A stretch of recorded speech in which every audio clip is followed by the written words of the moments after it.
নিজেকে ভুলিয়ে সীমানা পেরিয়ে তোমাকে চেয়েছি যে আজ তোমার হাতেই সাজাবো আমার স্বপ্নের ঘর।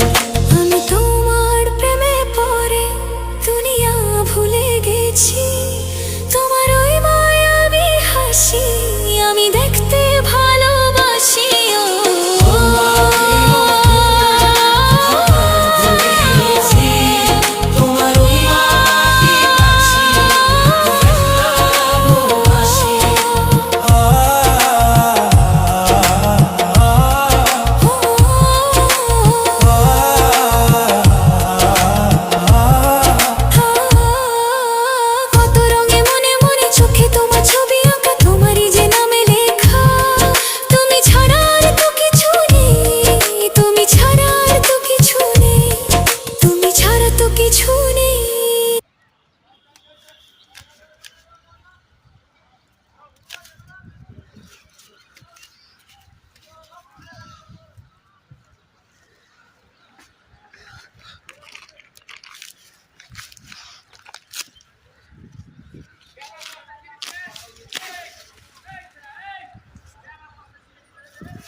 এর ভাই একটা বস্তা খুললাম, এত কথা বলছো।